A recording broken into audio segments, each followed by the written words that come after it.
Ya, sidang hari ini kami telah menghadirkan 4 saksi ya, yang luar biasa, yang telah memberikan kesaksian dan keterangan yang mengungkap keadaan-keadaan dan juga kebenaran-kebenaran yang sangat material.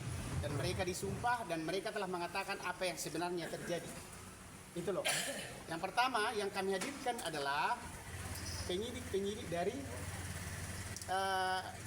Polda Kalimantan Tengah dan juga penyidik dari Polres Kota Waringin Barat, yang mana pada tahun 2013 bahwa adanya permasalahan hukum antara Brata Ruswanda dengan Kepala Dinas Pertanian Kota Waringin Barat dan beberapa anggotanya, di mana di dalam penanganan perkara itu bahwa Polres, Polda Kalteng dan juga Polres Kota Waringin Barat memeriksa surat-surat terhadap tanah Brata Ruswanda, antara lain adalah surat keterangan bukti adat ini asli.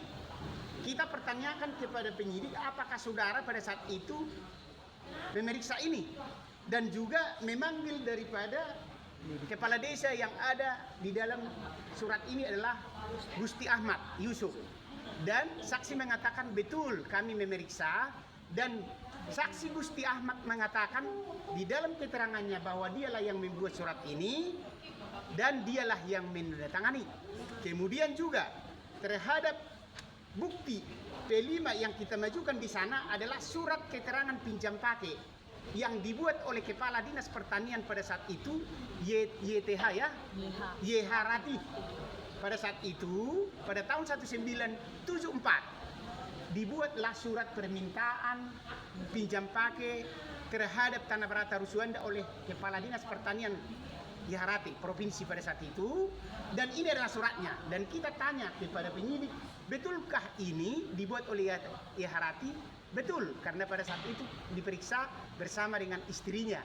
Betul mengatakan bahwa pernah pemerintah kabupaten atau pemerintah Provinsi Kalimantan Tengah, Dinas Pertanian meminjam tanah Brata Ruswanda untuk dijadikan proyek balai benih.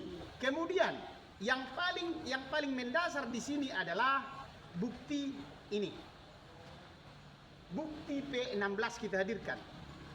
Ini ya, setelah otonomi daerah, itu otonomi daerah pada tahun 1996, bahwa otonomi daerah itu terletak pada kabupaten kota. Dan pada saat itu aset-aset yang ada di Kabupaten Kota Waringin Barat diberikan oleh pemerintah tingkat 1 Provinsi Kalimantan Tengah kepada Kabupaten Kota. Dan itu disetujui oleh DPRD Provinsi, disetujui juga oleh Bupati, disetujui juga oleh Gubernur. Ini kan ada ini pelanjut nih, kan ada gambar Garudanya.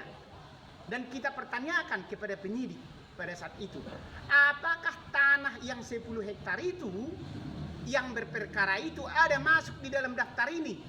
Penyidik menyatakan tidak ada. Dan saat itu yang diperiksa adalah Lokoneko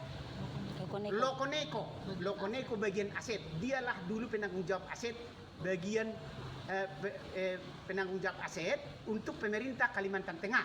Diperiksa oleh penyidik pada saat itu, apakah Pak Lokoneko, Anda itu sebagai kepala bagian aset Provinsi Kalimantan Tengah ada masuk di dalam surat ini, surat penyerahan ini, tanda terima aset ini, tanah yang 10 hektar itu?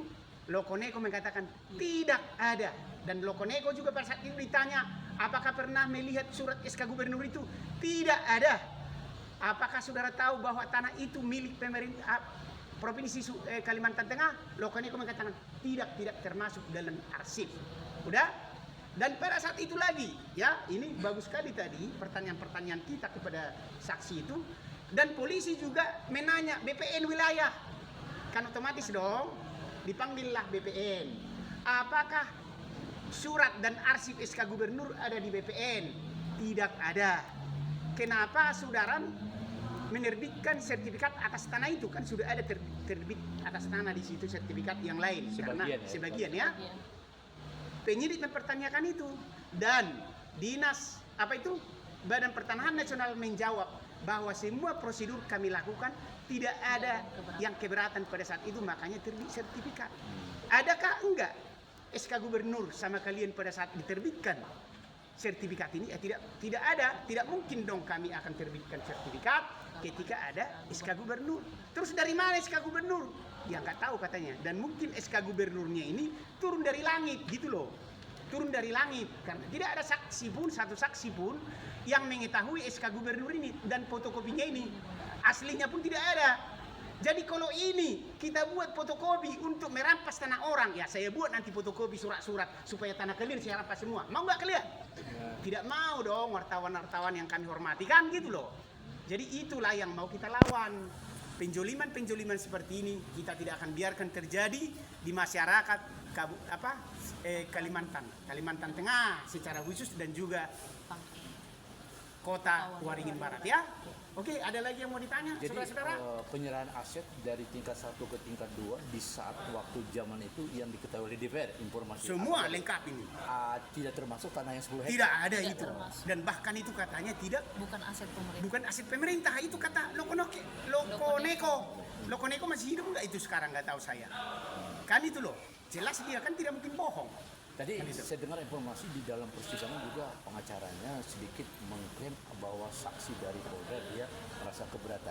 Tapi juga dia apa ada menanya atau tidak? Ya banyak dong dia tanya, lebih banyak dia tanya. Tapi mau dia tanya nggak ada kan, karena semua yang diterangkan itu kebenaran. Kan pengacaranya mau jebak-jebak, mana bisa? Kan itu loh. Mana mau, apa yang mau ditanya lagi, karena sudah kita tanyakan dan semua yang kita tanyakan itu adalah kebenaran. Kalau mau nanya yang salah, bagaimana mau ngarang-ngarang yang salah kan sulit, apalagi sama pihak Jepang, nanti jadi pusing dia kan gitu. Oke, makasih Pak. Oke ya.